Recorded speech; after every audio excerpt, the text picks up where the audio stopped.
ہم نے خود پہنایا ہے شاہی کو جمہوری لباس، جب ذرا آدم ہوا ہے خود شناس و خود نگر. جب آدم تھوڑا حواس میں آیا کہ نہیں میرے بھی حقوق ہیں، ایک بندہ پورے ملک پر کیسے حکمرانی کرے گا.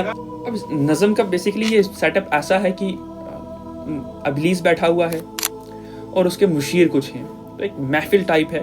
ابلیس بیٹھا ہوا ہے اپنے مشیروں کے ساتھ اور وہ ڈسکس یہ کر رہے ہیں کہ دین کو، ایمان کو، روحانیت کو کیسے کمزور رکھا جائے. یہ عناصر کا پرانا کھیل، یہ دنیا دوں، ساکنان عرش اعظم کی تمناؤں کا خون.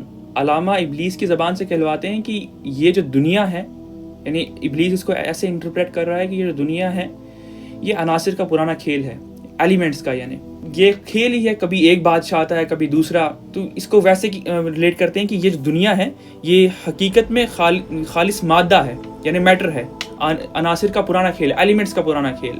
اور یہ دنیا دوں کہتے ہیں پست کو، یعنی پست دنیا، ساکنان عرش اعظم کی تمناؤں کا خون.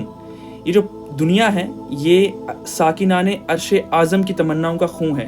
ساکنان عرش اعظم سے مراد ہے فرشتے، یعنی وہ جو قرآن کے جو چوتھا رکوع جہاں سے سٹارٹ ہوتا ہے آیت نمبر 30 سورہ البقرہ کی، وہاں پر اللہ تعالیٰ جو فرشتوں سے کلام کرتے ہیں کہ میں زمین پر اپنا خلیفہ بھیجنے والا ہوں، تو وہاں پر فرشتے کچھ سوال کرتے ہیں سوالیہ طور پر، لیکن ابلیس اسے ایسے انٹرپریٹ کرتا ہے کہ فرشتے خود چاہتے تھے کہ انہیں دنیا کی خلافت ملے.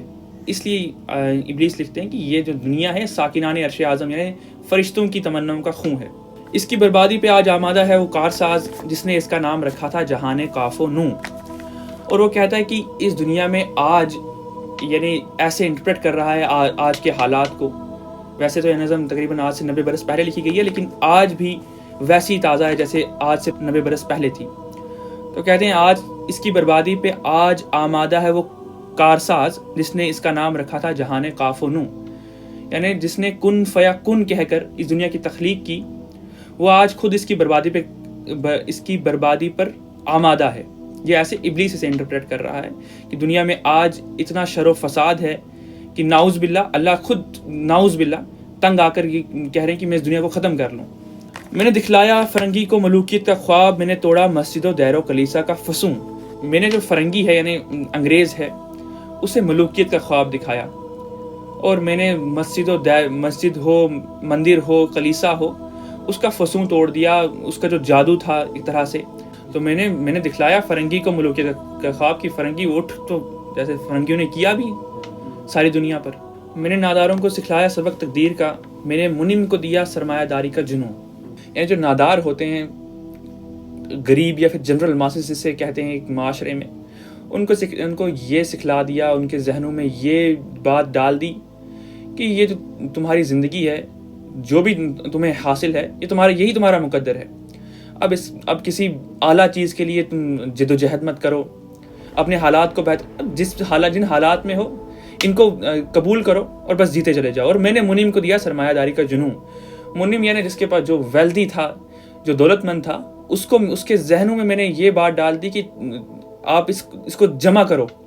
آپ خرچ کرنے کے بجائے یعنی وہی کیپٹلسٹ، سرمایہ دار کہتے ہی کیپٹلسٹ کو ہیں، آپ جو آپ کے پاس دولت ہے اسے جمع کرو. کون کر سکتا ہے اس کی آتش سوزاں کو سرد، جس کے ہنگاموں میں ہو ابلیس کا سوزے دروں. تو جس کو ابلیسی فکر حاصل ہو، جس کو ابلیس نے اپنے تابع کیا ہو، جس کو شیطان نے اپنے تابع کیا ہو، تو پھر اس کی آتش سوزاں کو کون، یعنی اس کی آگ کو کون سرد کر سکتا ہے، اس کی آگ کو کون بجھا سکتا ہے. جس کی شاخیں ہوں ہماری آبیاری سے بلند، کون کر سکتا ہے اس نخل کوہاں کو سرنگوں.